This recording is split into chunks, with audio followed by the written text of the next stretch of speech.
தமிழ்நாட்டுல நாளுக்கு நாள் போதைப் பொருள் விற்பனையும் பாலியல் வன்முறை சம்பவங்களும் அரங்கேறிட்டு இருக்கத இந்த ஸ்டாலின் மாடல் அரசு வேடிக்கை மட்டும்தான் பாக்குது. மது மற்றும் போதைப் பொருள் புழக்கத்தை இந்த அரசு கட்டுப்படுத்த தவறின காரணத்தினால டெய்லியும் ஒரு கொலை சம்பவங்கள் அரங்கேறுது.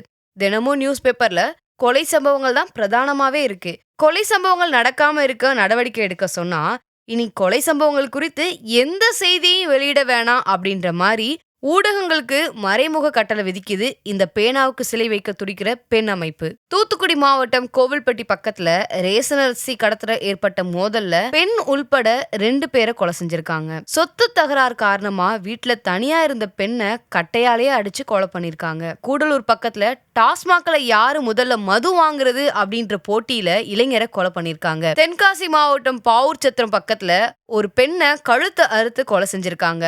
விருதுநகர் மாவட்டம் 7000 பண்ணை அருகே கல்குவாரியில பணியாற்றிட்டு இருந்த காவலாளிய கட்டையால அடிச்சு கொலை செஞ்சிருக்காங்க.